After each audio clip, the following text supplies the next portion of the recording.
21 бөлүм. Дөөттүн убагында ал жерде катары менен 3 жыл ачарчылык болду. Дөөт Теңирден сурады.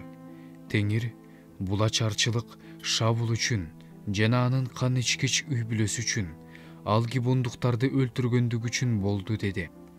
Ошондо падыша гибондуктарды чакырып, алар менен сүйлөштү. Гибондуктар Ысрайыл тукумунан эмес, аморлуктардын калдыктарынан болчу. Ысрайылдыктар аларга ант беришкен. Бирок Шабул Ысрайыл менен Жүйүт тукумун кызганып, аларды кыргысы келген. Дөөт гибондуктардан Теңирдин мурасына бата берүүңөр үчүн, Ысрайылды күнөөсүнөн арылтыш үчүн силерге эмне кылышым керек деп сурады. Гибондуктар ага, бизге Шабулдун күмүшүнүн да, алтынынын да кереги жок. Анын үйүндөгү эч нерсесинин кереги жок. Ысрайылдыктардан эч кимди өлтүргүбүз келбейт деп жооп беришти. Ал, анда эмнени каалайсыңар, мен аткарып берем деди. Алар падышага, бизди Ысрайылдын бир да жеринде калтырбоону каалаган, бизди өлтүрүп, тукум курут кылгысы келген ошол кишинин тукумунан бизге 7 киши бер.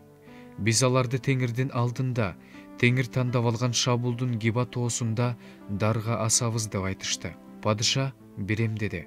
Бирок падыша Шабулдун уулу Жонатанга Теңирдин алдында берген ант үчүн Шабулдун небереси Жонатандын уулу Мепибешетти аяп койду. Бирок падыша Шабулдун аянын кызы Риспада төрөлгөн 2 уулун, Армони менен Мепибешетти жана Шабулдун кызы Мейраптын Мехолалык Барзелай уулу Адриелге төрөп берген 5 уулун алып, аларды гибондуктардын колуна салып берди. Гибондуктар аларды тоодо, Теңирдин алдында асышты. 7 бирге өлдү. Алар өлгөн күн түшүм жыйноонун алгачкы күндөрү, арпа оруп жыйуу мезгилинин башталышы эле.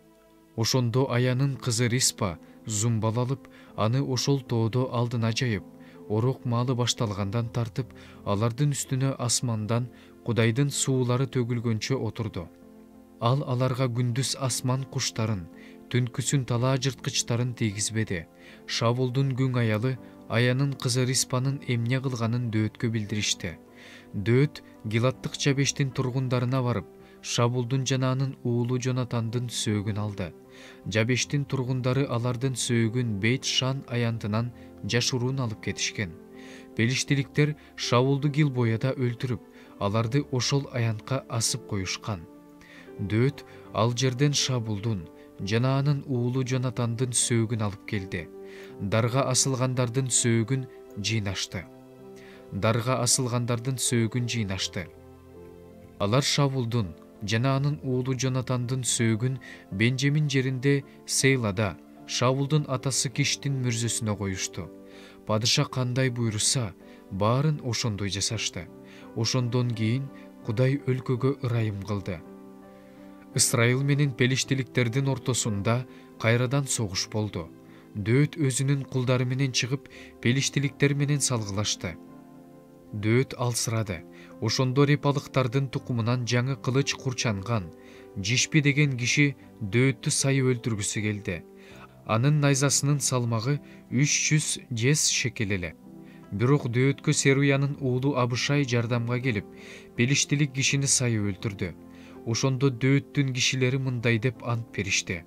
Ысрайылдын чырагы өчпөш үчүн, мындан ары сен биз менен согушка чыкпайсың. Андан кийин Гобада пелиштиликтер менен кайрадан согуш болду. Ошондо Хушалык Сипхай репалыктардын тукумунун бири болгон Сапты өлтүрдү. Гобада дагы салгылашуу болду.